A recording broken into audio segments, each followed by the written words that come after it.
मैंने पश्चिम चंपारण भितिहरवा के गांधी आश्रम से पैदल चलना शुरू किया है और करीब करीब 2 बरस पैदल चलने के बाद चंपारण से चलकर अभी तक हम लोग सुपौल में पहुंचे हैं। करीब करीब 60% बिहार के गांव, पंचायत, प्रखंड हम लोग पैदल, खुद मैं चलकर गया हूं, वहीं रहता हूं। आज भोजपुर आरा के जमीन पर आने का अवसर मिला है।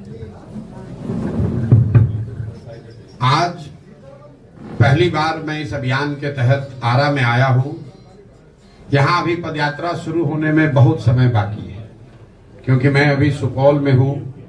उसके बाद अररिया, किशनगंज, पूर्णिया, कटिहार होते हुए साउथ बिहार में आऊंगा और वो यात्रा शुरू होगी फिर बांका से, बांका, भागलपुर, जमुई, मुंगेर, नालंदा, शेखपुरा, लखीसराय होते हुए गया, औरंगाबाद। अभी यहाँ आने में समय लगेगा, लेकिन चूंकि इन इलाकों से भी जन स्वराज अभियान से बहुत बड़ी संख्या में लोग जुड़े हुए हैं, तो उनके आग्रह पर मैंने ये तय किया है कि 1-2 दिन यात्रा को रोककर बीच में आकर लोगों से मुलाकात करें। उसी के तहत आज हम लोग भोजपुर में आए हैं। आज और कल मैं भोजपुर और कैमूर में जन स्वराज से जुड़े हुए साथियों से मिलूंगा। जब यहाँ आए हैं तो स्वाभाविक है कि प्रेस के मित्रों से भी मुलाकात हो रही है। यात्रा का जो अभी तक का संक्षिप्त अनुभव है, मैं आपसे, अगर आपकी इजाजत हो तो मैं साझा कर दूं। उसके बाद आप अपने सवाल कर सकते हैं। 2 साल पैदल चलने के बाद करीब करीब 5300 गांव में हम लोग पैदल चल के खुद गए। जो बिहार की सबसे बड़ी 3 समस्या दिख रही है। पहली समस्या है यहाँ बेरोजगारी और पलायन की। अब आप यहाँ पत्रकार होने के नाते ये कह सकते हैं कि बेरोजगारी और पलायन बिहार की बहुत बड़ी समस्या है, इसके लिए पदयात्रा करने की क्या जरूरत है? ये तो सबको मालूम है। पदयात्रा करने की जरूरत इसलिए है, जब हम लोगों ने 2 साल पदयात्रा की तो ये समझ में आया कि बेरोजगारी और पलायन सिर्फ यहाँ किसी एक वर्ग विशेष का, किसी जिले, किसी प्रखंड, किसी पंचायत की समस्या नहीं है। ये सर्वस्पर्शी समस्या है। समाज का कोई ऐसा वर्ग नहीं है जो इन दोनों समस्याओं से बचा हुआ हो। जैसे पलायन को लेकर हम लोग समझते हैं कि पलायन यहाँ के गरीब लोग करते हैं, ये गरीबों की समस्या है। यात्रा के 2 साल के अनुभव के बाद मैं आपको ये विश्वास के साथ बता सकता हूं कि बिहार का शायद ही कोई ऐसा परिवार है जो पलायन के दंश को नहीं झेल रहा है। फर्क बस इतना ही है कि गरीब घर का बच्चा मजदूरी करने के लिए पलायन कर रहा है और मध्यम वर्गीय और अच्छे घरों के सामान्य परिवार के बच्चे जो हैं वो पढ़ाई और नौकरी के लिए बाहर जा रहे हैं। लेकिन बाहर जा हर व्यक्ति रहा है। शायद ही कोई ऐसा गांव है जहां पर आपको 30-40% से ज्यादा नवयुवक गांव में मिलते हैं।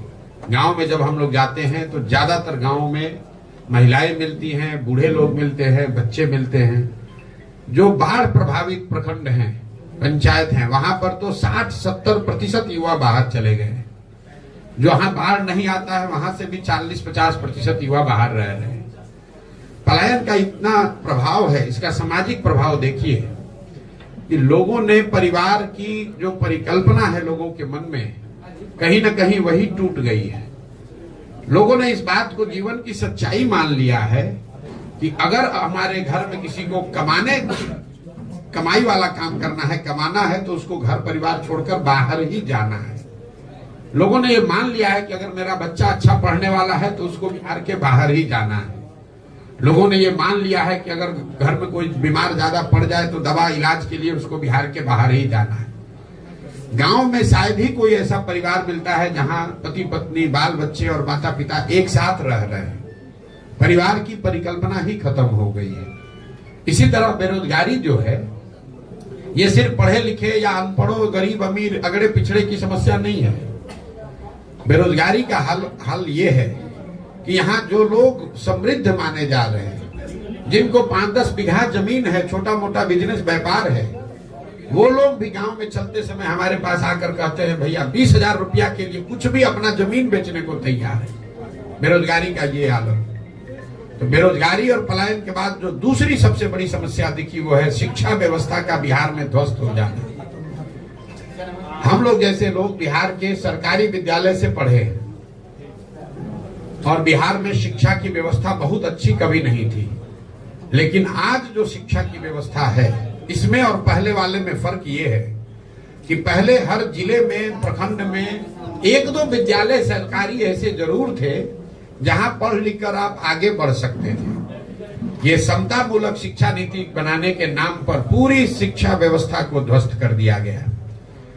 एक पंक्ति में अगर मैं बिहार की शिक्षा व्यवस्था को बोलूं तो यहाँ पर स्कूलों में खिचड़ी बंट रही है और कॉलेज से डिग्री बंट रहा है, पढ़ाई दोनों में कहीं नहीं हो रहा है।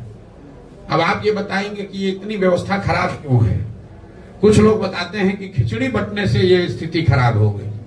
आप में से कई साथियों का ऐसा भी मानना है कि जो शिक्षक हैं, नियोजित शिक्षक, उनकी क्वालिटी, गुणवत्ता खराब होने से शिक्षण व्यवस्था खराब हो गई। इन दोनों बातों में पूरी सच्चाई नहीं है। अगर सिर्फ खिचड़ी बांटने से बिहार की व्यवस्था खराब हो जाती शिक्षा की, तो 6वीं कक्षा से आगे के विद्यालयों में तो खिचड़ी नहीं बंट रहा है, वहां पर पढ़ाई क्यों नहीं हो रहा है? जो लोग ये समझते हैं कि शिक्षकों की गुणवत्ता की वजह से बिहार की शिक्षा व्यवस्था खराब हो गई, आप मुझे बताइए कि पटना साइंस कॉलेज में, आरा जैन कॉलेज में, पटना कॉलेज में, वहां पर पढ़ाई क्यों नहीं हो रही? वहां पर तो नियोजित शिक्षक नहीं पढ़ा रहा है। कहीं ना कहीं इस समस्या की जड़ को अगर आप देखेंगे तो आपको पता चलेगा कि बिहार में शिक्षा व्यवस्था इसलिए खराब हो गई है कि यहाँ समाज और सरकार, मैं समाज को भी कह रहा हूं, सिर्फ सरकार नहीं, समाज और सरकार दोनों की प्राथमिकता में शिक्षा है ही नहीं। समाज के लिए भी शिक्षा और शिक्षण संस्थाएं सिर्फ और सिर्फ सरकारी लाभ और कुछ योजनाओं का बंटवारे का केंद्र है। गांव में अगर विद्यालय में खिचड़ी नहीं बटी तो अगर उसको साइकिल पोशाक का पैसा नहीं आया, घर के लोग जाकर हेडमास्टर से झगड़ा करते हैं कि भैया हमारा पोशाक का पैसा नहीं मिला, साइकिल का पैसा नहीं मिला। लेकिन उसी विद्यालय में गणित का क्लास अगर साल भर नहीं हुआ, शिक्षक है ही नहीं, तो कोई व्यक्ति जाकर नहीं पूछ रहा है कि हमारा बच्चा गणित कैसे पढ़ेगा, यहाँ तो गणित का टीचर ही नहीं है। इसी तरह से सरकार के लिए भी जो शिक्षण संस्थाएं हैं वो पढ़ाई छोड़कर बाकी सब काम करने का व्यवस्था है। कभी उनसे आप सफाई का काम करवा रहे हैं, कभी उससे इलेक्शन का रोल बनवा रहे हैं, कभी शराबबंदी का डाटा इकट्ठा करवा रहे हैं, कभी वहां से खिचड़ी बंटवा रहे हैं, सब काम कर रहे हैं, पढ़ा नहीं रहे। तो ये नीतीश कुमार की जो, लालू नीतीश की जो शिक्षा नीति रही है, इसकी वजह से बिहार में जो बचा खुचा था वो भी शिक्षा व्यवस्था पूरी तरीके से खत्म हो गई और इससे इतना बड़ा नुकसान हुआ है। मैं हमेशा कहता हूं कि नीतीश कुमार के 15, 17, 18 साल के राज को जब इसका इतिहास लिखा जाएगा तो उनके एक पढ़े लिखे व्यक्ति के नेतृत्व रहते हुए बिहार की शिक्षा व्यवस्था के ध्वस्त होने को उनके शासनकाल का सबसे बड़ा काला अध्याय बताया जाएगा। ऐसा इसलिए कि कल बिहार में एक अच्छी सरकार आ जाए, सड़क टूटी है सड़क बन जाएगा, नहर में पानी नहीं है नहर आ जाएगा, अधिकारी आज चोरी मनमानी कर रहे हैं उसको रोका जा सकता है। लेकिन जो 2 पीढ़ियां इस ध्वस्त शिक्षा व्यवस्था से पढ़कर निकल गई, अब एक अच्छी सरकार आ भी जाए, अच्छी व्यवस्था बन भी जाए तो भी उनका जीवन अब सुधरने वाला नहीं है। उनको पूरे जिंदगी शिक्षित समाज के पीछे ही चलना पड़ेगा। बेरोजगारी, पलायन और शिक्षा के बाद जो तीसरी सबसे बड़ी समस्या दिखी वो है किसानों की समस्या। बिहार का जो किसान है वो बदहाल है। हम लोग यहां से बैठकर पंजाब और हरियाणा के किसान की बात करते हैं। बिहार में जो खेती है ये कमाने का जरिया नहीं है। आप गांव देहात में सुनते होंगे, लोग कहता है कि भैया रोपनी करने आए हैं, कमाने के लिए लुधियाना जाएंगे। इस लाइन को ध्यान से सुनिए। लोग क्या कहते हैं कि हम रोपनी करने आए हैं, कटिया करने आए हैं, लेकिन कमाने के लिए लुधियाना जाएंगे, कोयम्बटूर जाएंगे। क्यों? क्योंकि उसको भी मालूम है कि खेती से कमाई नहीं है, यहाँ खेती खाने का जरिया है, कमाने का जरिया नहीं है। खेती की जो बदहाली है यहाँ, उसके 3 कारण है। पहला कारण है बिहार में भूमि सुधार का लागू न होना। बिहार में समाजवाद की राजनीति हुई है, सामाजिक न्याय का नारा लगा है, लेकिन आपके जानकारी के लिए बता रहा हूं, यहाँ 75 वर्ष में बिहार देश के उन चंद राज्यों में है जहां भूमि सुधार को लेकर कोई काम नहीं किया गया। नतीजा ये हुआ कि करीब करीब 1/3 जमीन, इसको याद रखिए, 1/3 जमीन का मालिकाना हक बिहार में डिस्प्यूटेड है। लोगों को पता ही नहीं है कि जमीन का मालिक है कौन।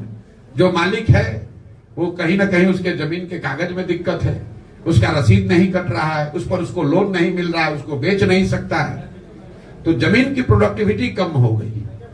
दूसरी जो बड़ी समस्या है, और अभी सरकार ने जो सर्वे का काम शुरू किया है, अभी मैं आपको एक भविष्यवाणी कर देता हूं, 6 महीना में ये जमीन के सर्वे से इतना समाज में भूचाल बवाल खड़ा होना है, क्योंकि जो भ्रष्ट व्यवस्था है, पूरा जो राजस्व भूमि सुधार का विभाग है, उसके पास ना सुविधा है, ना उनके पास संसाधन है, ना उनके पास ज्ञान है।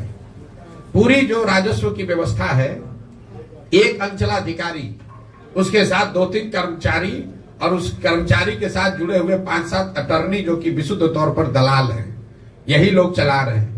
आप अंदाजा लगाइए कि जब जमीनों का सर्वे किया जा रहा है, इसमें कितने बड़े पैमाने पर हेर फेर और गलती होगी, और इससे समाज के कितने लोगों को परेशानी होगी। आप देखिएगा, अगले साल मार्च आते आते बिहार के हर गांव में सैकड़ों लोग अपनी जमीन के मालिकाना हक को लेकर अदालतों के और सरकारी अफसरों के पीछे ऑफिसों के में चक्कर लगाते नजर आएंगे। ये बड़ा मुद्दा बिहार में बनने वाला है।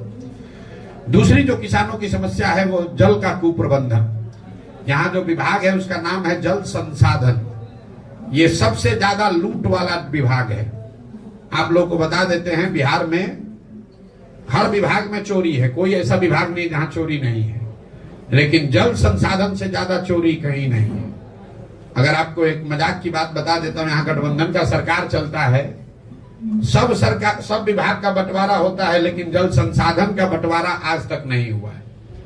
जो मुख्यमंत्री रहता है उसी के पास जल संसाधन रहता है। क्यों? दूसरे विभाग में चोरी कीजिएगा तो उसका कुछ निशान पीछे छूट सकता है, पकड़ में आ सकता है। ये ऐसा विभाग है जिसमें खुद ही से आप बाढ़ लाते हैं, खुद ही से पैसा लुटवाते हैं, खुद ही से सूखा की स्थिति पैदा करते हैं, और चोरी करके फिर अगले साल फिर नया कार्यक्रम बनाते हैं।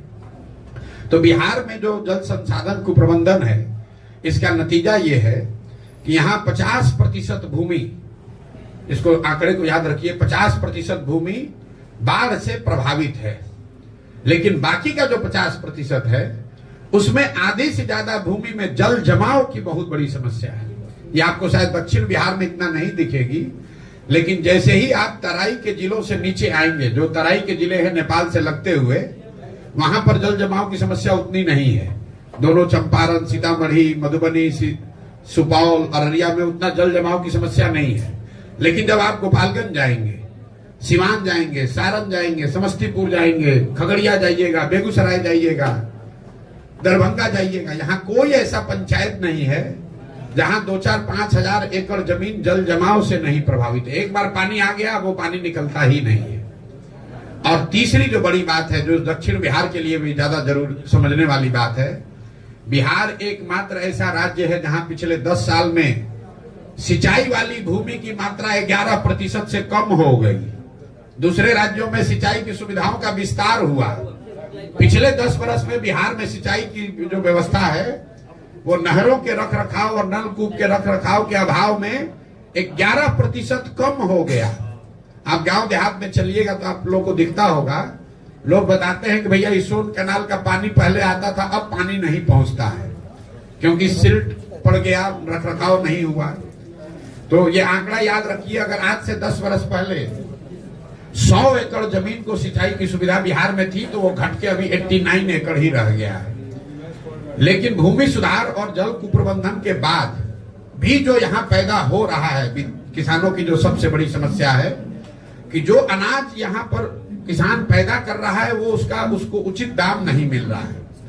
एक आर्थिक सर्वेक्षण बताता है कि बिहार में किसान जो पैदा कर रहे हैं, उसका उचित दाम न मिलने की वजह से बिहार के किसानों को हर साल, इसको याद रखिए, प्रति वर्ष 15 से 20 हजार करोड़ रुपए का नुकसान हो रहा है। ये पूरा जो शाहबाद का एरिया है, ये धान का कटोरा लोग कहते हैं, यहाँ धान की खेती होती है।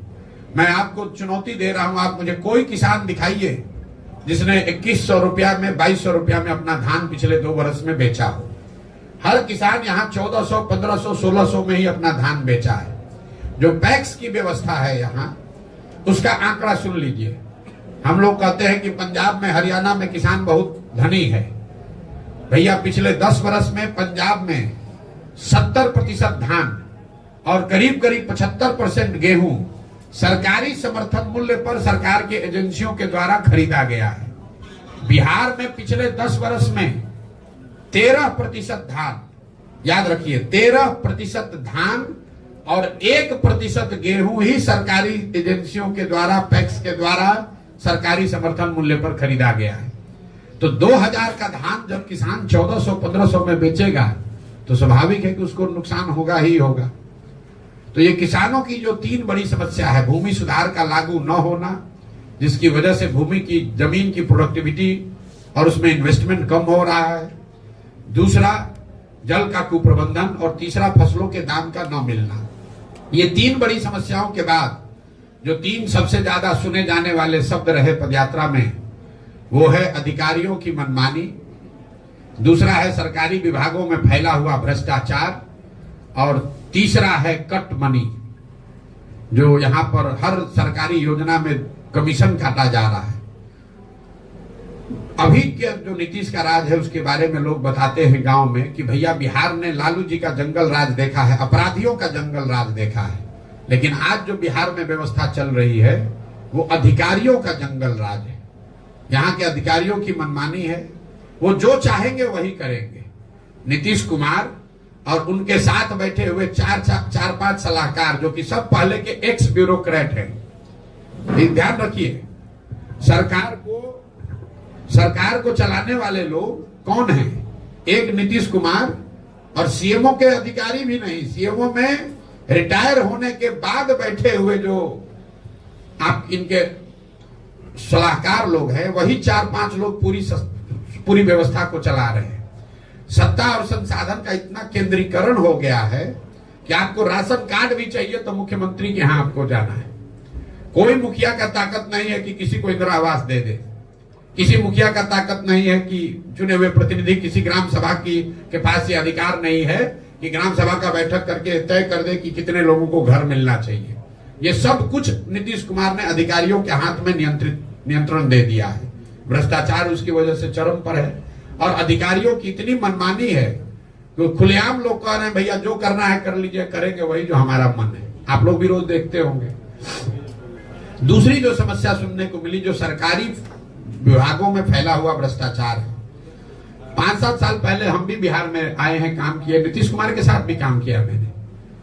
जितना भ्रष्टाचार अभी है, इतना भ्रष्टाचार हम लोग पहले कभी नहीं सुनते थे। कोई ऐसा सरकारी विभाग काम नहीं है जहां 2-4-5 हजार रुपया दिए बगैर आप काम करा लीजिए। चाहे आपको राशन कार्ड बनाना है, आपको पासपोर्ट का पुलिस वेरिफिकेशन कराना है, इंदिरा आवास चाहिए, कोई भी सरकारी व्यवस्था, जाति प्रमाण पत्र चाहिए, आपको पैसा दिए बगैर कोई उपाय नहीं है। और तीसरी एक जो व्यवस्था है कि सरकारी योजना चाहे केंद्र की हो या राज्य की, व्यवस्थित तरीके से उसमें कट जरूर लगना है। कहीं 10% है, कहीं 40% है। मनरेगा में 40%, तो आपको ये प्रधानमंत्री जो अनाज की योजना है उसमें 30 से 32 रुपए प्रति क्विंटल अनाज के में से पैसा लोग ले रहे हैं। यही वजह है कि आप गांव में देखते होंगे कि लोगों को 5 किलो नहीं 4 किलो अनाज मिल रहा है।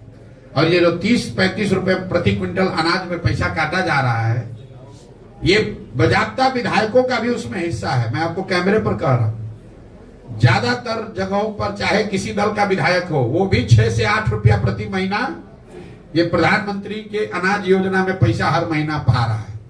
अंदाजा लगाइए चोरी का कि हर प्रखंड में 20 से 25 हजार क्विंटल अनाज आ रहा है इस योजना के तहत, और हर क्विंटल पर 30 से 35 रुपया प्रति महीना ये लोग काट रहे हैं। तो 3 शब्द, सरकारी विभागों में फैला हुआ भ्रष्टाचार, अधिकारियों की मनमानी और योजनाओं में काटे जाने वाला जो ये कमीशन है। 3 धंधे जहां पर यहाँ के युवाओं को मजबूरी में ही सही कुछ न कुछ काम करने को मिल रहा है। वो है अवैध बालू, अवैध शराब का कारोबार, और जो मैंने अभी बताया आपको अनाज का जो नया माफिया बिहार में खड़ा हुआ है। इसकी चर्चा ज्यादा नहीं हो रही। गांव में हम लोग को कोई ऐसा गांव नहीं मिलता है 5-10 युवा वहां शराब के अवैध कारोबार में न लगा हुआ। ये सरकार जितने शराब के बड़े माफिया हैं वो युवाओं का जीवन बर्बाद कर रहे हैं। उनको मोटरसाइकिल दे दिया, उनको कुछ पैसा दे दिया, बोतल यहां से उठाओ वहां करो, 2-4 हजार रुपया कमाओ। ये बच्चे शराब के अवैध कारोबार में युवा लग रहे हैं। उनके हाथ में कट्टा, मोटरसाइकिल आपको हर गांव में मिलेगा। दूसरा, हम लोग रोड पर चलते हैं, अगर 10 ट्रैक्टर ट्रॉली ट्रक मिलता है तो ये मान कर चलिए कि उसमें से 2-3 ट्रक ट्रैक्टर ट्रॉली ऐसा ही होगा जिसमें अवैध बालू का कहीं ना कहीं आवागमन हो रहा है। बालू का यहाँ कारोबार इतना बढ़ गया है, इतना बड़े स्तर पर उसमें लूट हो रही है जिसका अंत नहीं है। और तीसरा जो मैंने आपको बताया अनाज का, जो अनाज से ये 30-35 रुपया प्रति महीना लिया जा रहा है, अफसर और जनप्रतिनिधि अनाज तो ले नहीं रहे हैं। तो अनाज को पैसे में कन्वर्ट करना और फिर उसी अनाज को वापस उसी चैनल में भेजना, इसके लिए हर जिले में बाजाब्ता अनाज के माफिया हो गए जो करोड़ों रुपए में डील कर रहे हैं। हजारों टन अनाज को लेकर उससे पैसा कन्वर्ट करना, पैसे को अफसरों और जनप्रतिनिधियों तक पहुंचाना और फिर उसको उसी अनाज को वापस जनता के बीच में भेजना। तो ये 3 उद्योग है नीतीश कुमार ने जो व्यवस्था अभी बनाई है बिहार की। यही 3 उपाय है। अगर आपको रोजगार चाहिए तो या तो शराब का अवैध कारोबार कीजिए, बालू के अवैध खनन में शामिल हो जाइए, दोनों में काम नहीं चल रहा है तो अनाज वाला माफिया से जुड़ जाइए। कुल मिला जुलाकर जो हम लोग का अभी तक का अनुभव है कि बिहार में 2/3 से ज्यादा लोग, चाहे वो जदयू के समर्थक हैं, राजद के समर्थक हैं, भाजपा के वोटर हैं, 2/3 से ज्यादा लोग एक ही शब्द कह रहे हैं, बदलाव। उनको बदलाव चाहिए, परिवर्तन चाहिए। लोग त्रस्त हो चुके हैं। ये जरूरी नहीं है कि 2/3 से ज्यादा लोग जनसुराज को माने, लेकिन बिहार में बदलाव होना चाहिए।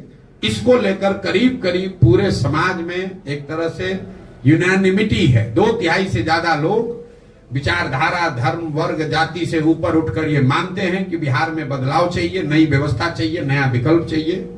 और 2 अक्टूबर को जनसुराज लोगों के साथ मिलकर बिहार के 1 करोड़ लोग, जो हम लोगों ने संकल्प लिया है, 1 करोड़ लोग मिलकर जो नया दल, नई व्यवस्था बना रहे हैं, ये हम लोगों का मानना है कि वो बिहार में नया विकल्प बनेगा, जनता का विकल्प बनेगा।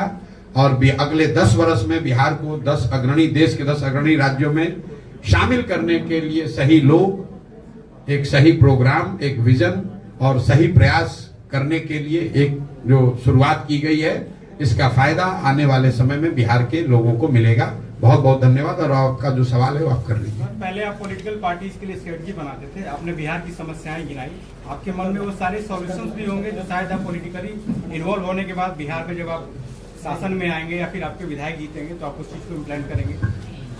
भाई ऐसा है कि मैं ऐसे उन लोगों में से नहीं हूं जो मानता है कि सब कुछ हम ही को पता है।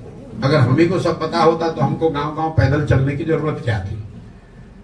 आप में से कई लोगों को लग रहा है कि पहले जो मैं काम करता था और अब मैं जो काम कर रहा हूं इसमें फर्क है। मैं आपको बता रहा हूं दोनों में कोई फर्क नहीं है। फर्क बस इतना है कि पहले मैं दल और नेताओं को बताता था कि आप अपने दल का संगठन बेहतर कैसे बनाइए, किन मुद्दों पर चुनाव लड़िए, कौन से मुद्दे जनता के पास लेकर जाइए, किसको टिकट दीजिए, चुनाव का प्रबंधन कैसे कीजिए, प्रचार कैसे कीजिए, सोशल मीडिया कैसे चलाइए ताकि आप चुनाव जीतिएगा। काम तो हम आज भी वही कर रहे हैं। फर्क बस इतना है कि पहले दल और नेता के लिए करते थे, अब बिहार की जनता के लिए कर रहे हैं। बिहार की जनता को गांव गांव जाकर बता रहे हैं कि भाई तुम्हारे पास पैसा नहीं है तो कोई बात नहीं है, तुम्हारे पास बाहुबल नहीं है, जाति नहीं है तो कोई बात नहीं है, लेकिन बिहार में अगर नया विकल्प बनाना है, नई व्यवस्था बनाना है तो तुम आओ, साथ में जुड़ो और तुमको ये दल बनाने में, नया विकल्प खड़ा करने में, चुनाव लड़ने में जो मदद चाहिए वो जनसुराज के माध्यम से प्रशांत किशोर देंगे। वही काम कर रहे हैं। सर, आपके ओपोनेंट लगातार फंडिंग को लेकर सवाल खड़े कर रहे हैं कि प्रशांत किशोर ने आखिर पैसा कहाँ कमा लिया कि इतने सारे लोगों को। अब पहले भाई ऐसा है कि अपोनेंट से पहले पूछ लीजिए कि अभी तक तो ये कह रहा था कि प्रशांत किशोर इतने बड़े बिजनेसमैन हैं कि बड़े बड़े नेताओं को सलाह देते हैं और सैकड़ों करोड़ रुपया कमाते हैं। तो अगर वो बात ठीक है तब तो हमारे पास पैसे की कमी होनी ही नहीं चाहिए। हम तो 1-2 को नहीं 10 गो राज्य में सरकार बनवाए हैं, तो हमको पैसे की क्या कमी है। और अगर वो बात सही नहीं है तो पहले मानो कि पहले झूठ बोल रहे थे। हम आपको बता रहे हैं, जिस दिन से पदयात्रा कर रहे हैं उस दिन से बता रहे हैं कि पैसा कहां से आ रहा है। पैसा उन जगहों से आ रहा है, उन लोगों से के पास से आ रहा है जिन लोगों को पिछले 10 वर्ष में प्रशांत किशोर ने कंधा लगाया है, उनकी मदद की है, उनको जिताने में मदद किया है, उनकी सरकारें बनवाई हैं। पैसा उनसे आ रहा है। पैसा सरस्वती से आ रहा है। हम लोग क्या कहते हैं, जिसके पास सरस्वती जहां है वहां लक्ष्मी की कोई कमी हो नहीं सकती है। पैसा प्रशांत किशोर के बुद्धि से आ रहा है। प्रशांत किशोर अपनी बुद्धि को गिरवी रख रहे हैं। प्रशांत किशोर ये जाकर कह रहे हैं कि हम तुमको हर तरह का सलाह देंगे, जो जरूरत पड़ेगी सलाह देंगे, तुम हमारी पैसे से मदद करो। क्यों करो? हमको अपार्टमेंट नहीं बनाना है, हमको यहाँ मॉल नहीं खोलना है, हमको बेनामी संपत्ति नहीं बनाना है। पैसा इसलिए चाहिए कि बिहार में गरीब से गरीब का लड़का भी अगर काबिल है, वो चुनाव लड़ना चाहता है, उसके सामने बालू माफिया है, शराब माफिया है, ये लूट कर बैठे हुए बड़े बड़े दल है, कैसे चुनाव लड़ेगा? पैसे की वजह से कोई गरीब का बच्चा पीछे न छूट जाए, इसके लिए हमने जाकर कहा है कि पैसे की चिंता मत करो, पैसा का चिंता जनसुराज करेगा। ये लोग क्या कहेगा जो पैसा लेके टिकट बेचता है, ये हमसे क्या बात करेगा? आप लोग पत्रकार हैं, कभी आपने पूछा कि आरजेडी के पास पैसा कहां से आता है? जदयू वालों ने पैसा कहां से कमाया है? भाई प्रशांत किशोर तो पहले कुछ बिहार से बाहर करते थे। इन दोनों दलों की कोई हैसियत नहीं है बिहार के बाहर, तो बिहार में इनके पास पैसा आया कहां से? इनके पास पैसा आता है बालू और शराब माफिया से, इनके पास पैसा आता है अधिकारियों के ट्रांसफर पोस्टिंग से, इनके पास पैसा आता है जो आपके हमारे बच्चों का हक लूट कर ले जाते हैं, उससे ये राजनीति करते हैं। इनका हिम्मत है कि हमसे बोलेगा कि पैसा कहां से आता है। हम पैसा चोरी के, कोई बिहार का आदमी खड़ा होकर बता दे 1 रुपया भी प्रशांत किशोर ने किसी से लिया हो, अगर एक किसी का मैंने चाय भी पिया हो तो बता दे। लेकिन बिहार के लोगों को ये जरूर बता रहे हैं कि तुम्हारा एक भाई, तुम्हारा एक बेटा तुम्हारे आशीर्वाद से इस जगह पर है, तुम पैसे की चिंता मत करो, अपने बच्चों के भविष्य की चिंता करो, हम तुम्हारे लिए पैसा ला कर देंगे। कैसे नहीं देंगे? ये बिहार, सुनिए एक आंकड़ा याद रखिए, बिहार में पिछले 30 वर्ष में सिर्फ 1200 परिवार के लोग ही सांसद और विधायक बने हैं, चाहे जिस दल के बने, वो चाहे भाजपा का हो, जदयू का हो, नीतीश का हो, कांग्रेस का हो, सिर्फ 1200 परिवार के लोग ही यहां सांसद विधायक बने हैं। ऐसा क्यों है? क्योंकि ये समाज में डर बैठा दिया है कि बिहार में राजनीति करना है तो तुम्हारा जात होना चाहिए, बिहार में राजनीति करना है तो तुम्हारे पास पैसा होना चाहिए, बिहार में राजनीति करना है तो तुम्हारे पास बाहुबल होना चाहिए। कोई लालू जी से पूछे, जिस दिन बिहार ने आपको नेता बनाया था, आप कितने बड़े बाप के लड़के थे? कब कहां से पैसा आया था आपके पास? नीतीश जी टाटा बिरला के लड़के थे जिस दिन मुख्यमंत्री बने थे। जब कुर्सी पर बैठ गए उसके बाद लूट कर पैसा भले कमा लिया। समाज ने जिस दिन पैसा उनको नेता बनाया उस दिन उनके पास पैसा नहीं था। तो पैसा पेट्रोल है, गाड़ी अगर आपके पास है तो पेट्रोल चाहिए, लेकिन अगर गाड़ी ही ना हो तो पेट्रोल के कनस्तर पर बैठ के कहां जाइएगा? हम पैदल चल रहे हैं, समाज को जगा रहे हैं, तो समाज पैसे की व्यवस्था भी करेगा। और एक अंतिम बात, कितने लोग इन पार्टियों से आ रहे हैं? अरे छोड़िए किन पार्टी से आ रहे हैं, परेशान हो रहे हैं। मैंने दूसरी जब पैसे की बात आपने कही, सुन लीजिए पूरी बात। जब तक ये अभियान चल रहा है उसका पैसा प्रशांत किशोर की बुद्धि से आ रहा है, लेकिन 2 अक्टूबर को जब ये दल बनेगा तो मैं उसी बुद्धि को लगाकर यहाँ बिहार में ये व्यवस्था बना रहा हूं कि डिसेंट्रलाइज क्राउड फंडिंग से जन सुराज में स्वच्छ तरीके से पैसा चुनाव लड़ने के लिए इकट्ठा किया जाएगा। उसको अभी उसका प्लान भी आपको बता देते हैं। जन सुराज का लक्ष्य है कि 2 तारीख को जब दल बने तो बिहार के 2 करोड़ लोगों से, याद रखिए 13 करोड़ लोग रहते हैं बिहार में, 2 करोड़ लोगों से 100-100 रुपया लिया जाएगा। मैं ये व्यवस्था बना रहा हूं बैंकों के जरिए। आप मोबाइल से अपने गांव से यहाँ गढ़हनी में, अगियाओं में, भोजपुर आरा में बैठकर आप जनसुराज को 100 रुपया भेज पाएंगे। अगर 2 करोड़ लोग 100-100 रुपया दे दिए तो जनसुराज के पास कितना पैसा हुआ? 200 करोड़। और 200 करोड़ रुपया चुनाव लड़ने के लिए काफी नहीं है। और 100 रुपया अगर आपको कोई ये विश्वास दिला दे कि 100 रुपया साल का देने से आपको राशन कार्ड के लिए 2000 रुपया नहीं देना पड़ेगा, 100 रुपया देने से बालू शराब माफिया खत्म हो जाएगा, 100 रुपया देने से आपको इंदिरा आवास में 30,000 रुपया नहीं देना पड़ेगा, आपके बच्चों के लिए पढ़ाई बेहतर हो सकती है, तो कौन आदमी 100 रुपया नहीं देगा? आप बताइए। वो व्यवस्था जनसुराज बना रहा है। इन लोगों को क्या पता चलेगा? 2011 से पहले इनको पता था कि सोशल मीडिया भी कोनो चिड़िया का नाम है जिसका इस्तेमाल चुनाव में भी हो सकता है। इस देश में सोशल मीडिया के बड़े बड़े जो तीरंदाज आज बन रहे हैं, कैमरे पर आपको कह रहे हैं कि सोशल मीडिया का इस्तेमाल भी चुनाव में हो सकता है, राजनीति में हो सकता है। ये गुजरात और महाराष्ट्र के लोगों ने नहीं, इसी बिहार के लड़के ने सिखाया कि इसका भी इस्तेमाल हो सकता है। तो आपको यहाँ करके दिखाएंगे कि कैसे बिहार की गरीब जनता अपने अपने मोबाइल के जरिए अपने घर में बैठकर वो पैसा चंदा इकट्ठा करेगी, जिससे बिहार में एक स्वच्छ राजनीतिक व्यवस्था को बनाने में मदद मिलेगी। प्रशांत जी, एक मेरा सवाल है दैनिक भास्कर की तरफ से कि बिहार में राजनीतिक अपराधीकरण, राजनीतिक आर्थिकरण, परिवारवाद, जातीयकरण के बीच, हेलो आप पीछे हो, जब आपको देखे ही नहीं पा रहे तो कैसे आपका उत्तर दें? जी, मैं दैनिक भास्कर का ब्यूरो चीफ राकेश कुमार सिंह जी, और मैं आपसे ये जानना चाहता हूं कि बिहार में राजनीतिक अपराधीकरण, राजनीतिक आर्थिकरण, परिवारवाद, जातीयकरण और धार्मिकरण के बीच आप मुद्दों और मूल्यों की राजनीति को लेकर बिहार में जो आए हैं वह कितना सफल होगा, और यहाँ के लोगों के बीच जो परंपरागत राजनीति के माइंडसेट है और बिहार के लोगों को दिलों को कितना बदल पाएंगे, ये मैं जानना चाहता हूँ। भाई, ये आकलन करने के लिए तो आप जैसे लोग बैठे हैं समाज में। हम तो शादी में घोड़े पर बैठा हुआ दूल्हा की तरह है, हम तो चल दिए। आपको देखना है कि बारात को अच्छा लग रहा है कि नहीं और बारात में कितने लोग हैं। लेकिन पिछले 2 बरस से जो प्रयास हम लोग कर रहे हैं और जो लोग इससे जुड़ रहे हैं, अगर आपने जो बात बताई वही परंपरागत सोच, वही परंपरागत मूल्य, वही परंपरागत तरीकों का ही प्रभाव है, तो जन स्वराज में हजारों लोग जुड़ कौन रहे हैं, ये आप बताइए।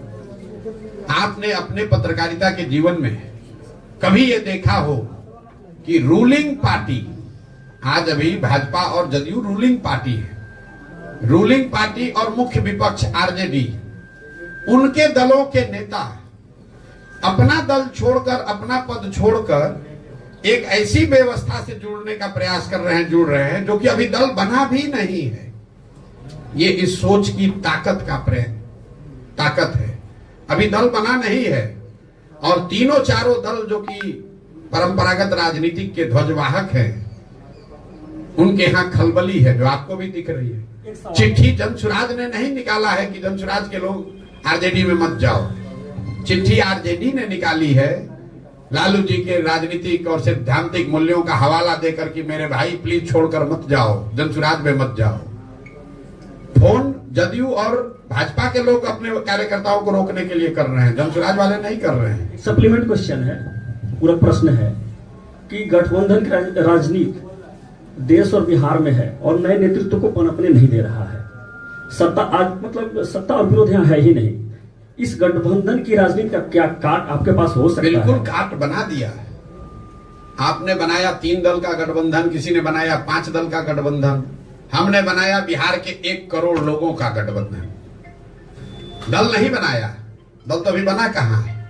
फिर मैं आपको चुनौती दे रहा हूं, बिहार नहीं देश के इतिहास में कभी अगर ऐसा हुआ हो कि दल बनाने से पहले 1 करोड़ लोग मिलकर दल बना रहे हो, ऐसा अगर आपके पास प्रमाण हो तो हमको दिखाइए। दल बनाने से पहले कोई 3 बरस पैदल चला हो, आप मुझे बताइए। यहां दल कैसे बनता है?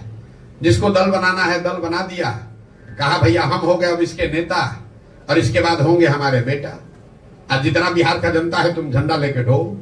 यहां दल बनाने के लिए 3 बरस 2 बरस से हम पैदल चल रहे हैं, 1-1.5 बरस अभी और चलेंगे। ये भी घोषणा की कि दल बनने पर ना इसके हम नेता बनेंगे, ना नेता हैं ना बनेंगे।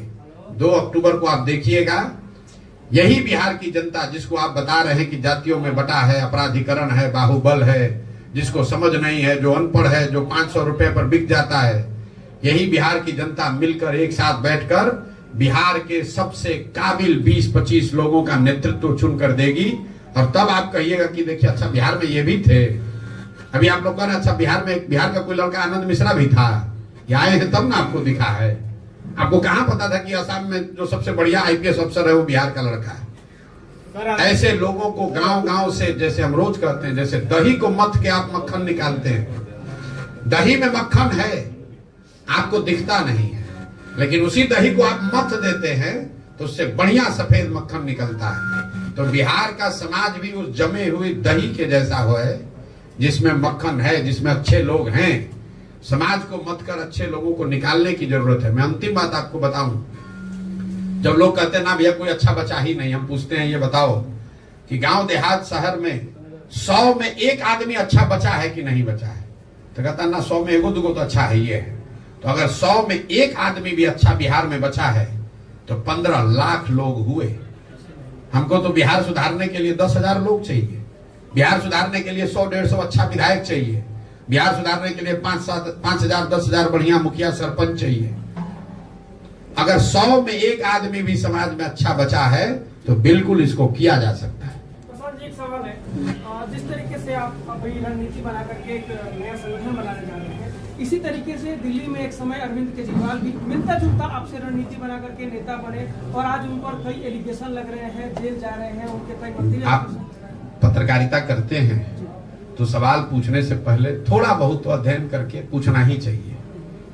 अरविंद, मैं कम से कम 2 वर्ष में 50 जगहों पर मैंने ये बताया है कि प्रशांत किशोर का आंदोलनों में कोई यकीन नहीं है। आम आदमी पार्टी आंदोलन से निकली हुई पार्टी है, अन्ना के आंदोलन से। प्रशांत किशोर का आंदोलन में कोई यकीन ही नहीं है। इसलिए नहीं कि अन्ना के आंदोलन में क्या हुआ कि जेपी के आंदोलन में क्या हुआ। मानव सभ्यता के इतिहास को दुनिया में आप पढ़िएगा तो आपको पता चलेगा कि आज तक फ्रांस की क्रांति को, आंदोलन को अगर अपवाद के तौर पर हटा दिया जाए तो दुनिया में किसी भी आंदोलन से समाज के सृजन का काम नहीं हुआ है। आंदोलन जो है, इसको समझिए, आंदोलन जो है वो तेज हथियार है जिससे आप बड़े से बड़े वृक्ष को काट सकते हैं।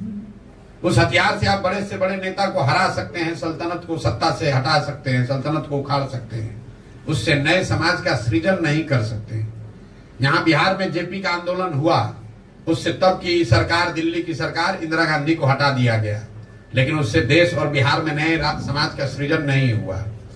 जन सुराज में हमने कोई आज तक धरना प्रदर्शन नहीं किया, बिहार बंद का कॉल नहीं किया, किसी को गाली गलौज नहीं करा, किसी अधिकारी के कार्यालय पर जाकर धरने पर नहीं बैठे, ये भी नहीं कहा कि वोट किसको दो, किसी नेता के खिलाफ भी कुछ नहीं बोला। सिर्फ इतना जाकर बोले कि तुमने भैया जिस चीज के लिए आज तक वोट दिया वो तुमको मिला, तुमने एक ही चीज के लिए जीवन में वोट नहीं दिया, वो है अपने बच्चों के पढ़ाई और रोजगार की बात।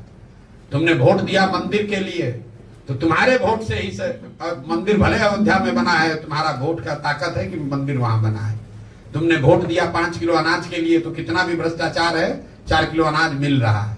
तुमने लालू जी को वोट दिया गरीबों को, पिछड़ों को आवाज के लिए, तो लालू जी का चाहे जितना जंगल राज हो, उसमें और कुछ हो चाहे नहीं, गरीब और पिछड़ों को, वंचितों को आवाज मिल गई। नीतीश को आपने वोट दिया बिजली के लिए, तो नीतीश के राज में कितना भी बिहार में बदहाली हो, बिजली घर घर आ गई। लोकतंत्र की इस ताकत को समझिए, वोट की इस ताकत को समझिए। आपका पूरा दिमाग इसमें लगता है कि वोट किसको दें। जन सुराज ये कह रहा है कि इसका कोई महत्व ही नहीं है कि वोट किसको दें, महत्व इस बात का है कि वोट किस बात के लिए दें।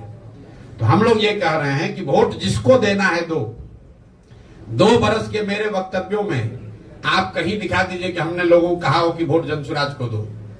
हम ये कह रहे हैं कि वोट जिसको देना है दो, लेकिन वोट अपने बच्चों के लिए दो, अपने बच्चों के पढ़ाई परवरिश और उनके रोजगार के लिए दो, मंदिर के लिए नहीं, नाली गली के लिए नहीं, नेता के बच्चे के लिए नहीं, अपने बच्चों के लिए वोट दो। यही बात बता रहे हैं। तो इसमें आम आदमी पार्टी से इसमें क्या कंपैरिजन है? आम आदमी मिलता जुलता, आपका चेहरा भी हमसे मिलता जुलता है। तृणमूल भी बना होगा तो उससे भी कुछ मिलता जुलता आपको दिखेगा। डीएम के भी कभी बना होगा द्रविड़ियन आंदोलन से, तो भी आपको कुछ मिलता जुलता दिखेगा। मिलता जुलता क्या होता है भाई? वो एक आंदोलन से निकली हुई पार्टी है जहां कुछ लोगों ने ये कहा कि हम वो जानते हैं कि ये कानून लाने से भ्रष्टाचार रुकेगा। हम कह रहे हैं भैया हमको कुछ नहीं पता, हम बिल्कुल उसका उलट बता रहे हैं और आपको उसको मिलता जुलता दिख रहा है। हम कह रहे हैं हमको कुछ पता ही नहीं है। अगर 1 नहीं 10 प्रशांत किशोर आएंगे तो भी बिहार नहीं सुधरेगा। रोज कहते हैं बिहार तब सुधरेगा जब बिहार के लोग सुधरेंगे। 500 रुपया लेकर वोट दीजिएगा तो मुखिया आपका चोर नहीं होगा तो हरिश्चंद्र होगा। और रोज जाकर कैमरे पर कहते हैं। प्रशांत जी, मैं मुकेश सिंह जैतेश कनादेश से ये जानना चाह रहा था कि 2 अक्टूबर गठन के बाद 2025 के चुनाव में जनसुरा जा रही है, किसको अपना प्रतिद्वंदी मानती है और क्या मानक होना चाहिए कैंडिडेट्स के लिए? 2025 में जनसुराज 243 सीटों पर चुनाव लड़ेगी, 242 नहीं, याद रखिए 243 सीटों पर जनसुराज चुनाव लड़ेगी। जो लोग चुनाव लड़ेंगे उसमें 2/3 से ज्यादा लोग ऐसे होंगे जो पहले से ना राजनीति में हैं या ना राजनीति में कभी चुनाव लड़े हैं। नए लोग आपको दिखेंगे, वो समाज से मत कर निकाले गए लोग होंगे। उनका चुनाव की जो प्रक्रिया है वो पूरी हमने समाज में जारी की है। आपने अमेरिका में अभी प्रेसिडेंट का चुनाव हो रहा है, आपने कभी ये पढ़ा सुना कि अमेरिका में प्रेसिडेंट का टिकट कौन देता है? अमेरिका में डोनाल्ड ट्रंप रिपब्लिकन पार्टी के कैंडिडेट होंगे, टिकट कौन दिया? ये टिकट देने की एक प्रक्रिया है, कोई व्यक्ति नहीं देता है। वहां पर जिसको भी रिपब्लिकन पार्टी का उम्मीदवार होना है, डेमोक्रेटिक पार्टी का उम्मीदवार होना है, वो अपना एप्लीकेशन देता है, वो खड़ा होता है और समाज के सामने अपना प्रोग्राम बताता है कि हम रिपब्लिकन पार्टी के उम्मीदवार के तौर पर हमारा समर्थन कीजिए, हम अगर उम्मीदवार बनेंगे तो हम ऐसे डेमोक्रेटिक पार्टी को हराएंगे और ऐसे अमेरिका को आगे बढ़ाएंगे। ये व्यवस्था जनसुराज बिहार में लागू करेगी। किसके साथ चुनाव होगा? आ रहे हैं किसके साथ होगा। अब बहुत तुरंत 2020 का जमाना है, आप लोग को तुरंत आंसर चाहिए। अभी पूछा कैंडिडेट का मानक क्या होगा, मानक सुनने से पहले किसके साथ चुनाव होगा, वो जब तक बताएंगे नहीं तब बताइए कि अभी कैबिनेट में कौन आएगा।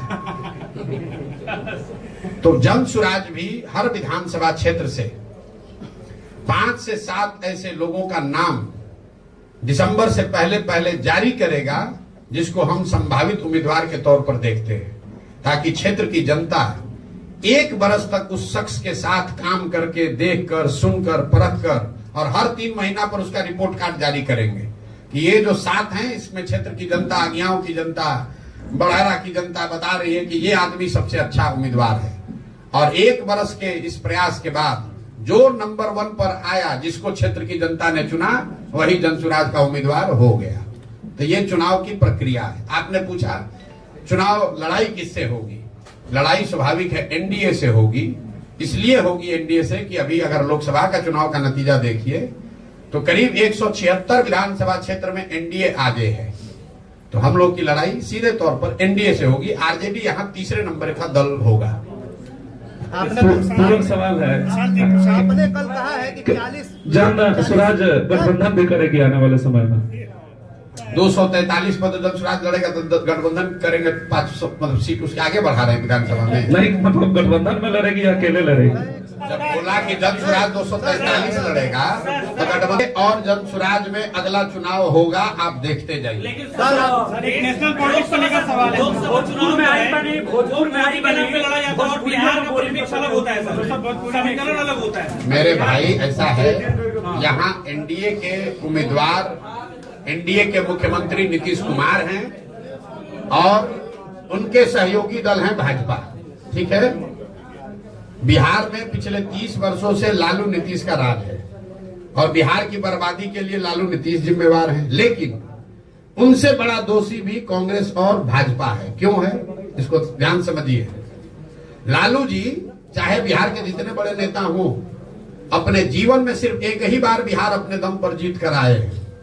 बाकी सारे समय बिहार को चलाने, लूटने का जो उन्होंने काम किया वो कांग्रेस की बैसाखी से किया। कांग्रेस ने वो बैसाखी लालू जी को दी कि बिहार की जनता से जनमत नहीं होने के बाद भी लालू जी 15 वर्ष तक यहाँ राज कर पाए, कांग्रेस की मदद से। कांग्रेस ने ऐसा क्यों किया? क्योंकि उनको दिल्ली में 10, 15, 20 सांसदों का लालच था। 15-20 सांसदों की लालच में उन्होंने बिहार और बिहार के बच्चों का भविष्य लालू के हाथ में गिरवी रख दिया। यही काम आज भाजपा कर रही है। नीतीश बाबू आज तक जीवन में बिहार में कभी जीते ही नहीं है। इस विधानसभा में उनको 42 विधायक है, लेकिन मुख्यमंत्री हैं कैसे हैं? क्योंकि पीछे से भाजपा वाला अपना बैसाखी दिए हुए है। तो एनडीए से लड़ाई इसलिए है कि चेहरा नीतीश कुमार है और दोनों बैसाखी दिया है भाजपा वाला। तो ये लोग और भाजपा क्यों नीतीश को आगे किया है? 12-15 सांसदों के लालच में। क्या भाजपा को नहीं पता है कि बिहार देश का सबसे गरीब और पिछड़ा राज्य है? मोदी जी जिस विकास की बात कर रहे हैं, उनको ये नहीं पता है कि बिहार में क्या हो रहा है। उनको सब पता है। मनमोहन सिंह को भी पता था, लेकिन उनको ये भी पता है कि 12-15 को सांसद चाहिए तो बिहार मरता हो मरे, बिहार के बच्चे पलायन करते हो करे, हमको 15 को सांसद बिहार से आता रहे, बिहार का जो होना है हो। इसलिए यहाँ के दोषी लालू और नीतीश हैं, लेकिन गुनाहगार कांग्रेस और भाजपा है। प्रशांत जी, पैकेज को लेकर रुका ना यार, पैकेज को लेकर आपका सब और लोगों के पूछे थे वालों की ना। स्पेशल पैकेज को लेकर कोई स्टांस नहीं है। ये लोगों को, बिहार की जनता को भ्रम फैलाने वाले बात लोग हैं। आप कह रहे हैं कि स्पेशल पैकेज है। स्पेशल पैकेज का मतलब क्या है? आपको केंद्र सरकार की योजनाओं में जो केंद्र का कंट्रीब्यूशन है वो 60 के बजाय बढ़ के 80 या 90 हो जाएगा। कुछ जो इंडस्ट्री यहां लगेगी उसमें कुछ रियायत मिल जाएगी। आपको बता रहा हूं आंकड़ा, ये आप लोग तो कुछ पढ़ते देखते हैं नहीं। पिछले फाइनेंशियल ईयर में बिहार सरकार ने 51,000 करोड़ रुपया सरेंडर किया है, अपना पैसा, जो पैसा हम लोग को मिल सकता था। 51,000 करोड़ रुपया बिहार सरकार ने सरेंडर किया है, क्योंकि यहाँ पर इतने काहिल अफसर और सरकार है कि जो पैसा मिल रहा है उसका भी इस्तेमाल नहीं कर रहा है, और जो पैसा आया उसमें 30% 40% चोरी कर रहा है, भ्रष्टाचार कर रहा है। तो ज्यादा पैसा आ जाएगा तो ज्यादा चोरी करेगा, उससे कैसे सुधार हो जाएगा? भाई, आप बिहार की शिक्षा व्यवस्था पर 50,000 करोड़ रुपया खर्च कर रहे हैं और 50 गरीब का बच्चा भी नहीं पढ़ रहा है। अगर 50,000 करोड़ के बजाय 70,000 करोड़ मिलने लगेगा तो क्या उससे बिहार की व्यवस्था सुधर जाएगी?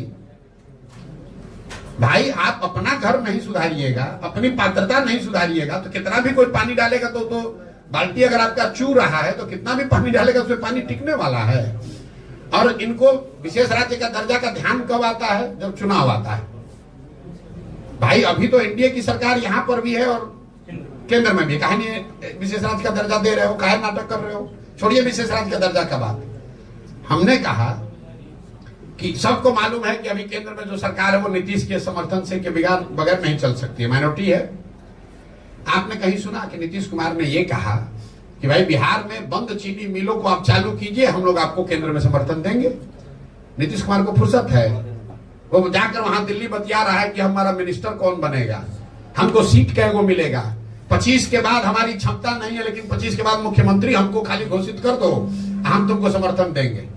आपने कहीं ये सुना कि नीतीश कुमार ने कहा हो कि चीनी मिल चालू होगा बिहार में तब हम समर्थन देंगे? आपको क्या लगता है, अगर केंद्र की सरकार को यह कह दिया जाए कि बिहार के सांसद आपको तब समर्थन करेंगे जब केंद्र यहाँ के चीनी मिल चालू हो, तो चीनी मिल चालू होगा कि नहीं होगा? होगा कि नहीं होगा? आप बता दीजिए। अगर न भी हो, कम से कम कल एक टास्क फोर्स बनेगा, कल उस पर विवेचना शुरू होगी, कल चर्चा शुरू होगी कि चीनी मिल कैसे चालू किया जाए। विशेष राज्य का दर्जा नहीं मिल रहा है, चीनी मिल चालू कराने के लिए कंडीशन काहे नहीं रखे? क्यों नहीं रखे? यहाँ पर तो आपको अपनी कुर्सी प्यारी है, आपको फुर्सत कहाँ है बिहार के लोगों के बारे में सोचने का? बिहार का आदमी तो जाति के नाम पर आपको वोट दे देगा, आपका है ये बंधुआ मजदूर। प्रशांत जी, एक सवाल है। अभी तेजस्वी यादव 10 तारीख से यात्रा पे निकल रहे हैं, इसको आप कैसे देखें? कैसे देखें? आप बताइए, आप बताइए, वैसे देख लें। ये हम तेजस्वी यादव दम हो तो किसी एक विधानसभा क्षेत्र में पैदल चल के दिखा दे। यात्रा पर क्या निकलेंगे? 25 गाड़ी आगे 25 गाड़ी पीछे, एयर कंडीशन बस में बैठ के खाने का 2-4 को फोटो जारी करेंगे, 2 मुरेठा बांधेंगे, 4 लोगों को गाली गलौज करेंगे, कहानी खत्म। फिर लोगों को भरमाएंगे कि हम सरकारी नौकरी दे देंगे। देखिए ये लोगों को कैसे मूर्ख बनाते हैं ये लोग। कहता है 10 लाख लोगों को नौकरी दे देंगे। नीतीश कुमार खड़ा हुआ गांधी मैदान में, ये आदमी कहता है कि हम 20 लाख नौकरी दे देंगे। यह आंकड़ा याद रखिए, बिहार में चपरासी से लेकर मुख्य सचिव तक 75 वर्ष में जितने लोगों को सरकारी नौकरी अभी मिली हुई है, टोटल संख्या है 23 लाख। 23 लाख लोग ही बिहार में सरकारी नौकरी करते हैं। ये बेवकूफ बनाने वाले नेता कह रहे हैं कि हम 10 लाख 1 साल में दे देंगे। चपरासी से लेकर मुख्य सचिव तक हर आदमी की काउंटिंग कीजिएगा तो सिर्फ 23 लाख लोग, 1.97% लोग ही सरकारी नौकरी में हैं। और कहता है हम सरकारी नौकरी देकर बिहार को सुधार देंगे। अगर मान भी लिया जाए कि दे देगा तो 98% आदमी को तो नौकरी से कोई लेना ही देना नहीं, ना है ना होगा। तो उसकी यात्रा को क्या देखें? भाई तेजस्वी यादव की क्या पहचान है? तेजस्वी यादव ने समाज के लिए कौन सा ऐसा पराक्रम किया है जिसके लिए हम उस पर टिप्पणी करें? तेजस्वी यादव की पहचान ये है कि लालू यादव के लड़के हैं। लालू यादव का दल है आरजेडी, तो उसके वो नेता हैं। आपका अपना दुकान है तो आपका लड़का उस दुकान का मालिक बन जाएगा कल, उसके लिए उसको कुछ परिश्रम तो करना नहीं है। लेकिन दुकान से लोग सामान खरीदने आए तब ना आपको कुछ उसकी क्षमता विद्युता देखी जाएगी। तेजस्वी यादव आरजेडी के लीडर हैं और वो लीडर इसलिए हैं कि वो लालू यादव के लड़के हैं। इतनी उनकी पहचान है।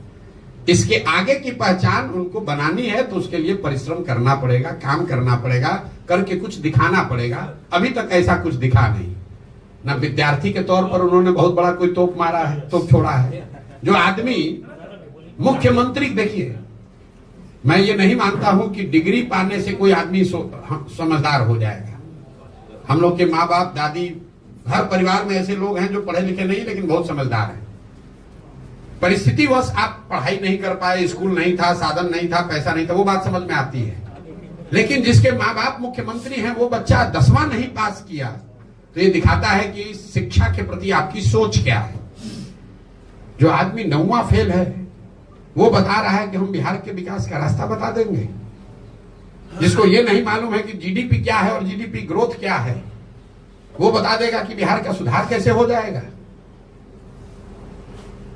मतलब जो बिहार जो कह रहा है कि हम सोशलिस्ट, हमारे पुरोधा, हमारे पुरखों का समाजवाद है, समाजवाद का जो डेफिनेशन खड़ा होकर नहीं बोल सकता है वो समाजवाद पर चर्चा करेगा। वो समाजवाद पर चर्चा करेगा। तेजस्वी यादव को मैं चुनौती दे रहा हूं, जरा खड़े होकर सोशलिज्म पर 5 लाइन बोल दो बिना कागज देखे हुए। तो क्या सोशलिस्ट है? सोशलिज्म है क्या? खाली ये बता दो, हम मान लेंगे, आपको नेता मान लेंगे। 10 दिन कोचिंग ट्यूशन करके आओ, आपके कैमरे पर कह रहा हूं। 10 दिन कोचिंग ट्यूशन कर लो, रट लो, उसके बाद कैमरे पर आकर सोशलिज्म पर 5 मिनट बोलकर बताओ कि सोशलिज्म है क्या, क्या है समानता, क्या है समाजवाद। इतना हल्का मत कीजिए। ये बिहार में पिछले 30 वर्ष में जो शर्ट के ऊपर गंजी पहन ले उसी को आप लोगों ने नेता बना दिया। न जिसको भाषा का ज्ञान है, न विषय का ज्ञान है, न शब्दों का समझ है। जो जितना गलत बोल रहा है, जो जितना बड़ा लंपट है, उसी को आप लोग बताते हैं जमीनी नेता है। इसीलिए ये दुर्दशा हुई है। ये ज्ञान की भूमि रही है, यहाँ भगवान को आकर ज्ञान मिला है। बुद्ध महावीर जहां पैदा हुए वहां पर अनपढ़ और लंपटों को हम लोगों ने नेता मानकर और अपने आप को गौरवान्वित फील कर रहे हैं। और ऐसा मान लिया है कि समाज में कोई पढ़ा लिखा बचा ही नहीं है। नीतीश कुमार एक इंजीनियर हो गया तो लोग बता रहा है कि इससे बड़ा कोई पढ़ा लिखा है ही नहीं। अरे भाई, बिहार के हर गांव में नीतीश कुमार से ज्यादा पढ़ा लिखा और समझदार व्यक्ति है। जरूरत है कि उन बच्चों को ढूंढ कर निकाला जाए, उनको मौका दिया जाए। इनका कोई बपौती है, यही रहेंगे। 2025 के चुनाव में कितने % महिलाओं को जनसुराज उतारने वाली है चुनावी मैदान में? जातीय जनगणना के हम पक्ष में हैं। जाति जनगणना होनी चाहिए। कोई भी गणना, सर्वे जो सरकार कराना चाहे जिससे कि समाज के अलग अलग वर्गों की जानकारी, स्थिति के बारे में जानकारी मिले, वो होना चाहिए। लेकिन जाति जनगणना हो जाने से सबकी स्थिति अगर सुधर जाती तो कोई ये पूछ नहीं रहा है कि भाई आजादी के बाद से अनुसूचित जाति, जनजाति, SC ST समाज की तो गणना हो रही है, फिर उसकी स्थिति क्यों नहीं सुधरी? बिहार में आपने जाति जनगणना करा लिया, आपने घोषित किया कि हर परिवार को 2 लाख रुपया देंगे। जरा बताइए किस किस परिवार को 2 लाख रुपया मिला है भैया? भाई, महागठबंधन की सरकार में नीतीश कुमार ने कहा ना जातिगत जनगणना हो गया, तो 30 वर्ष से जिन पिछड़ों को बेवकूफ बनाकर उनके नाम की इन्होंने राजनीति की, उन्हीं के सर्वे ने बताया कि उसके आर्थिक, सामाजिक, शैक्षणिक स्थिति में कोई सुधार नहीं हुआ। इन लोगों ने उसके बाद कहा कि हर परिवार को 2 लाख रुपया देंगे। ये बात पत्रकार भी भूल गए। कोई नहीं पूछ रहा भाई वो 2 लाख रुपया का क्या हुआ, वो 2 लाख रुपया कब दोगे? जल्दी दो, जल्दी दो 2 लाख रुपया प्रति परिवार। जैसे तेजस्वी यादव ने कह दिया 10 लाख नौकरी दे देंगे, वैसे नीतीश कुमार ने कह दिया हर परिवार को 2 लाख रुपया दे देंगे। कहां से दे दोगे भाई? सैलरी का तुमको पैसा नहीं है, केंद्र सरकार से भीख मांग रहे हो, तब तुम्हारा सरकार चल रहा है। ऐसी दुर्दशा आपने बिहार की बना दी है। और आप 2 लाख रुपया दे दीजिएगा हर परिवार को, कैसे दे दीजिएगा? और अगर दे सकते हैं तो दे दीजिए, हम लोग आपका करेंगे, आपका सम्मान करेंगे अगर आप ये कर दीजिएगा तो। जातिगत जनगणना होना चाहिए, लेकिन उससे देश के राज्य के विकास की सारी कुंजी है वो, ऐसा बात नहीं है। ये तो ऐसे हुआ कि आप कहिए कि हम लाइब्रेरी में जाएंगे और जाकर बस आइंस्टीन बन जाएंगे। अरे भाई, लाइब्रेरी में किताब है, वो किताब होने से आप आइंस्टीन थोड़े ना हो जाइएगा। किताब को पढ़िएगा, पढ़कर कुछ कीजिएगा तब ना कुछ समझदारी होगी। राहुल गांधी का आपने नाम लिया, तो राहुल गांधी की पार्टी की सरकार रही है करीब करीब 50-55 साल। ये ज्ञान उनको आज हुआ है कि जातिगत जनगणना से ही देश का विकास होगा। अगर ये ज्ञान उनको पहले था तो पहले ही कर देते, हम लोग सबका कल्याण हो गया होता। और मान लीजिए कि आज उनको ज्ञान हुआ, ये भी बात हो सकती है भाई आज उनको पता चला, आदमी हर रोज सीखता है। तो अगर आज ज्ञान हुआ है तो छोड़िए देश का बात, कर्नाटक में, तेलंगाना में, हिमाचल में 3 जगह कांग्रेस की सरकार है, वहां पर तुरंत जातिगत जनगणना कराना चाहिए और कराकर कर्नाटक, तेलंगाना और हिमाचल की गरीबी को दूर कर देना चाहिए। पूरा देश नतमस्तक होकर राहुल गांधी को मान लेगा कि ये भगवान के भेजे हुए नए दूत हैं, इनके पास वो कुंजी है, वो तरीका है कि भाई जातिगत जनगणना होगा, गरीबी खत्म हो जाएगा खटाखट। कल आपने कहा था कि 40 सीटों पर मुस्लिम कैंडिडेट उतारिएगा, अगर 40 सीटों पर आरजेडी अगर कैंडिडेट उतारती है मुस्लिम, तो आप क्या करेंगे? मेरे भाई, मैंने कोई मुसलमानों के नजरिए से नहीं कहा है। जो जन स्वराज का फॉर्मूला है, जन स्वराज सिर्फ काबिल आदमी को चुनाव लड़ाएगा। हमारे लिए काबिलियत पैमाना है, लेकिन हर समाज में चुनाव तो 243 आदमी लड़ेगा और बिहार में काबिल तो लाखों लोग हैं। तो उसमें से किस समाज के कितने काबिल लोगों को लिया जाए, उसके लिए यह फॉर्मूला बनाया गया कि जिस समाज के लोगों की जितनी संख्या है उसको उतनी भागीदारी, उस समाज के उतने काबिल लोगों को भागीदारी मिल जाएगी। उस हिसाब से मुसलमानों की आबादी अगर 18% है तो करीब करीब 40 सीट पर काबिल मुसलमान आदमी लड़ना चाहिए। हमने आरजेडी को लेकर दूसरी बात कही, हमने ये कहा कि 30 बरस से जिस समाज के वोट से ये अपना लालटेन जला रहे हैं, जिस समाज के ये हिमायती बनने की कोशिश कर रहे हैं, दावा करते हैं, उसके लिए उन्होंने किया कुछ नहीं। लेकिन अब चलो तुमको चुनौती देते हैं, तुम बता दो कि जो 40 सीट दोगे तो हम वहां पर छोड़ देंगे, हम मुस्लिम वहां पर उम्मीदवार नहीं देंगे, वहां हम हिंदू लड़ा लेंगे, कोई बात नहीं, क्योंकि हमारे पास तो हर समाज का काबिल आदमी है। लेकिन इनका दम नहीं है।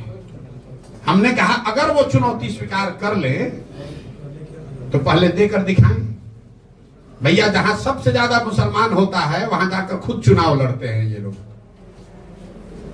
इनके भाई जहां चुनाव लड़े थे, जरा जाकर देखिए कि उस क्षेत्र में कितने मुसलमान, जो जितना बड़ा नेता है आरजेडी का, वो खोजता है कि यहाँ मुसलमान कितना है ताकि हमको मुफ्त का वोट मिल जाए। इसलिए ये चुनौती दी है, और अगर चुनौती स्वीकार करेंगे तो हम मान भी लेंगे। कटिहार एक जिला है, आपने सुना होगा, कटिहार में 47% मुसलमान है, वहां आरजेडी ने एक भी मुसलमान को टिकट कभी नहीं दिया है। ये तो मुसलमानों को बेवकूफ बनाते हैं।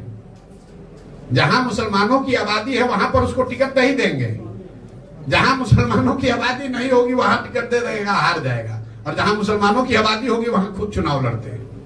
आरक्षण को लेकर जैसे लोग जुड़े सर आरक्षण को लेकर प्रशांत किशोर का क्या सोच है? आरक्षण को लेकर प्रशांत किशोर की सोच ये है कि जो संवैधानिक व्यवस्था आरक्षण को लेकर बाबा साहब अम्बेडकर के संविधान में है वो बनी रहनी चाहिए।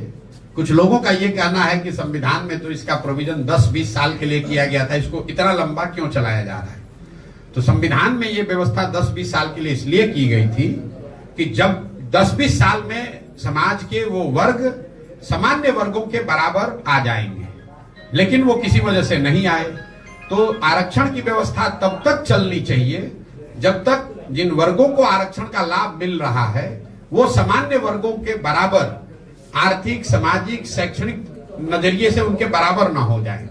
मान लीजिए कि गरीबी हटाओ कार्यक्रम शुरू किया गया 1980 में, तो अगर गरीबी 5 वर्ष में, 10 वर्ष में नहीं हटी तो क्या गरीबी हटाने का कार्यक्रम बंद कर दिया जाएगा?